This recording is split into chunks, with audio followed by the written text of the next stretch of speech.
Last winter, I planned a snowboarding trip for my girlfriend and I at this ski resort in the mountains of Pennsylvania.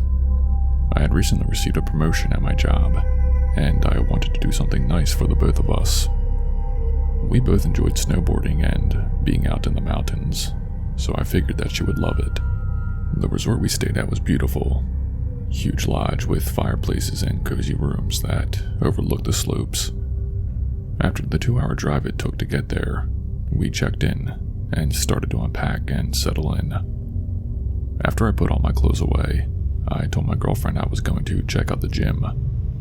My body was stiff after the long drive, and I needed to get the blood flowing and loosen up a bit. She said she would stay behind and just relax in the room. The gym they had was nice, and I was able to get a quick half-hour workout in. On my way back to the room, I saw this guy walking down the hallway near our room.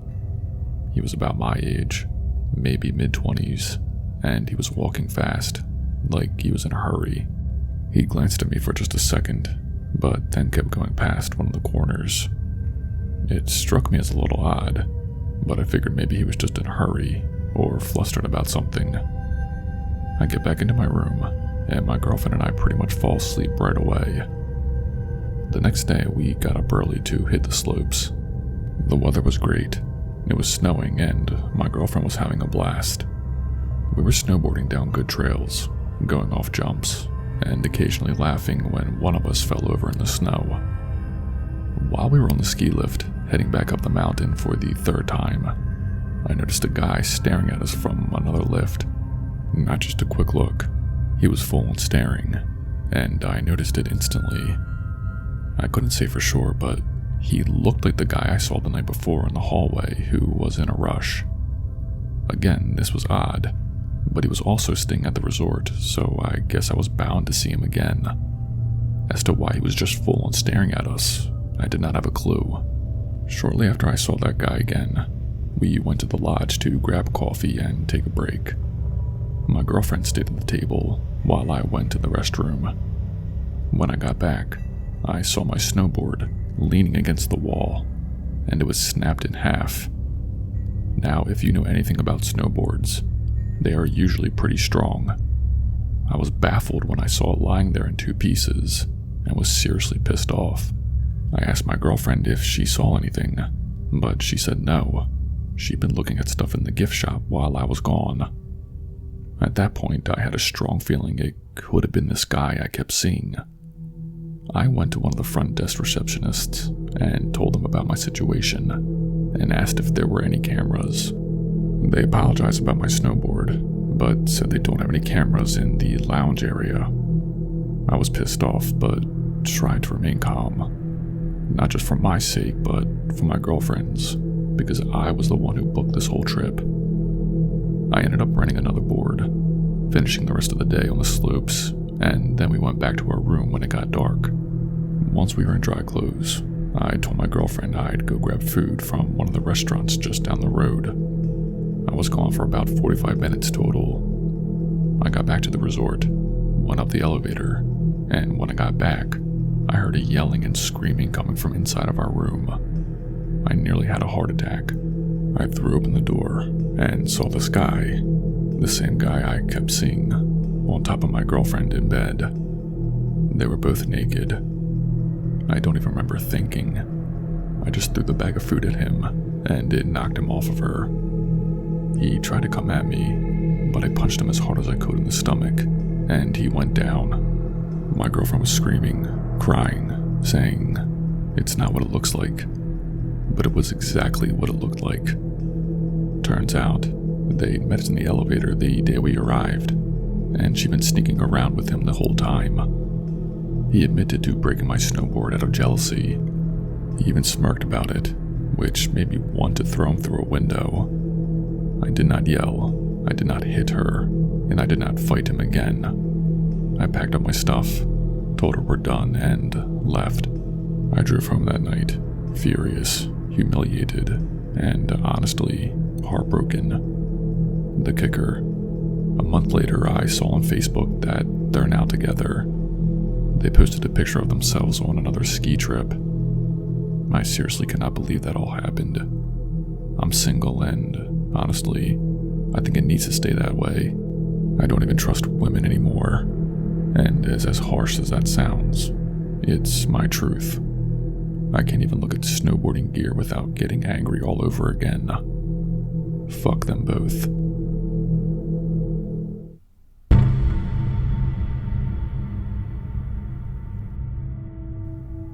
This happened last year during my winter break.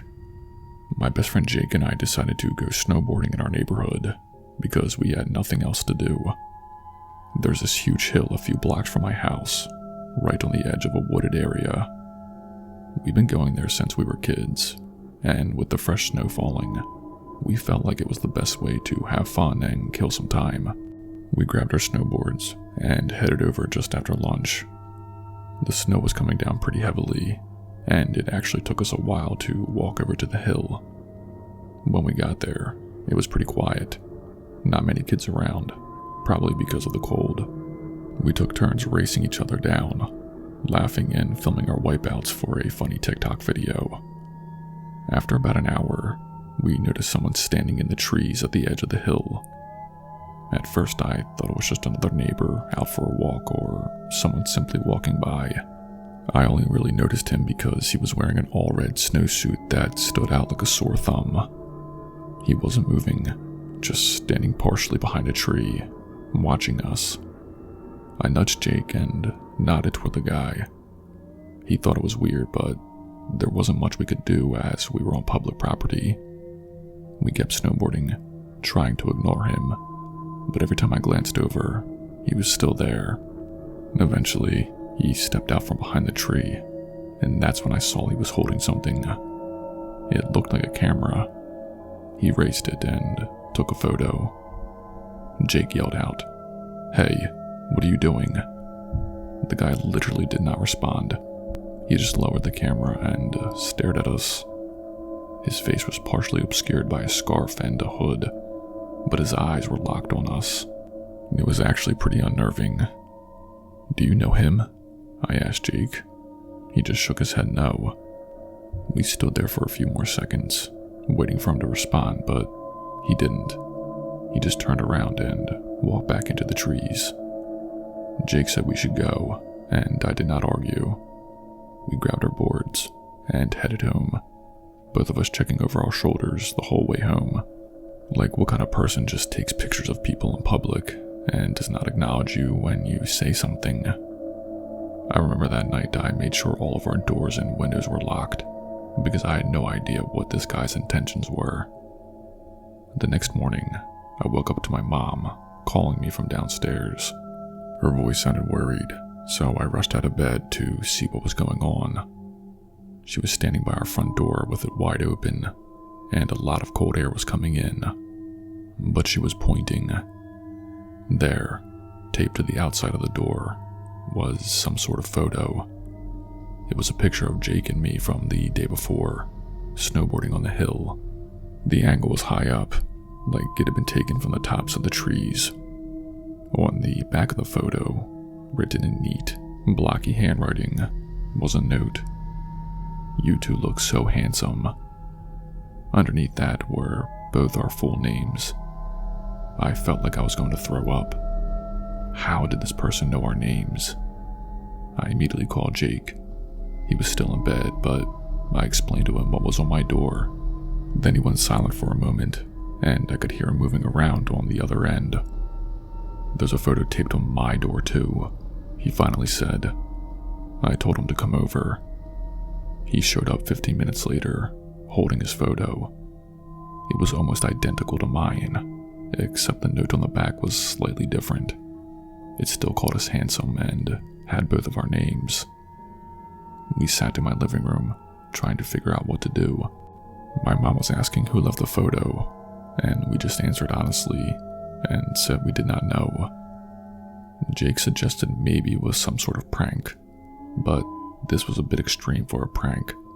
We thought about going to the police, but figured there wasn't much they'd be able to do. I mean, we did not have a good description of the guy whatsoever, and I guess technically it wasn't a crime what he did, but it was still creepy as hell. We decided to keep the photos and notes as evidence, just in case something else happened. For weeks, I couldn't stop obsessing over it.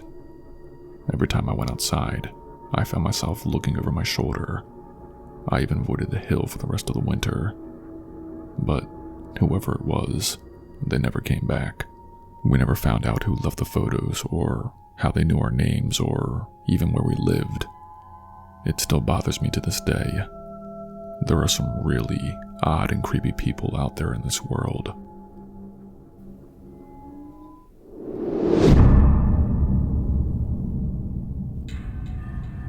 The year I was in 8th grade, we had this massive blizzard that shut everything down for days. No school, no buses, nothing.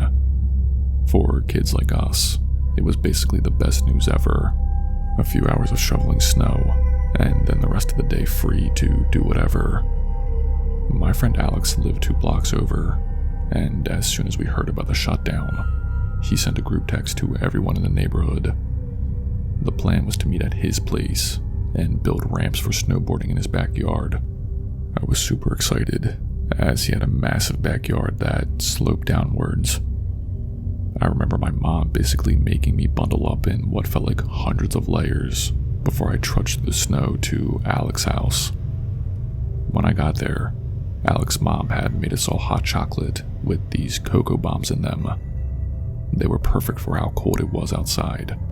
When we were finishing them up, she told us to have fun in the backyard and be safe. She said she'd be next door for a little bit to visit a neighbor who needed some help with some stuff. After finishing our drinks, we all went outside to start building the ramps. I realized after a few minutes that I had forgotten my snowboard inside, so I ran back to grab it. When I opened the back door and walked into the hallway, I froze. There was a man standing in the kitchen. He was not anyone I recognized. He was just standing there, rummaging through the drawer like he belonged there. I thought maybe he was some kind of family friend, or something like that. So I asked, "Hey, who are you?" He turned to look at me, smiled a little, and said, "Oh, hey kid, don't mind me. I'm just grabbing something."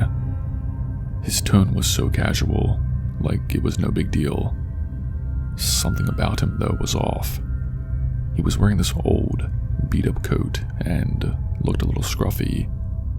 Definitely not someone I'd expect to see in Alex's house.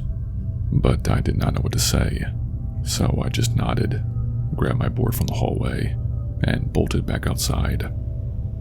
When I got to the backyard, I went straight to Alex. I asked him, "Hey, who's the guy in your kitchen?" He gave me this confused look. "What guy?" "The one inside," I said. "I just saw him." Alex shook his head. "There's no guy. It's just me and my mom here." That's when it clicked for the both of us that something was seriously wrong. Alex yelled for everyone to come inside, and we all rushed into the house. The kitchen was empty, but Alex immediately noticed that his mom's car keys were missing from the counter. Then he pointed to the spot where their iPad had been charging. Gone. His Nintendo Switch? Gone too. Alex grabbed his phone and called his mom right away. She came running back from the neighbor's house within minutes. When Alex told her what had happened, she got really quiet, then called the police. While we waited, she kept looking around, noticing more and more things missing. Nothing big, just stuff you grab quickly if you were in a hurry. A wallet, some jewelry, small electronics. The police showed up about 20 minutes later. They asked me a ton of questions about the guy I seen. I told them everything I could remember. Scruffy beard, beat up coat, maybe in his 40s, kind of tall. They asked if I'd seen which way he went, but I hadn't. I didn't even hear him leave. They found footprints leading away from the house, but they were quickly getting covered by the falling snow. One officer said it looked like he'd gone out the front door and disappeared into the neighborhood. The rest of the day felt surreal. Alex's mom kept thanking me for saying something, but I couldn't shake the fact that I talked to this guy like it was no big deal. He probably had been in the house the whole time we were outside, stealing stuff while we were building ramps and drinking hot chocolate. The thought made my stomach turn. Over the next few weeks, the police came back a couple of times to ask more questions. They said the case was still open, but did not have any strong leads. Apparently, there had been a few other burglaries in the area during the blizzard. Whoever this guy was, he used the storm as cover, knowing people wouldn't be out driving around or paying much attention. It's been a few years now, but I still think about that day. In all honesty, if that man thought I was a viable threat, he could have attacked me or worse. I'm just glad I got out of there and said something before anyone got hurt.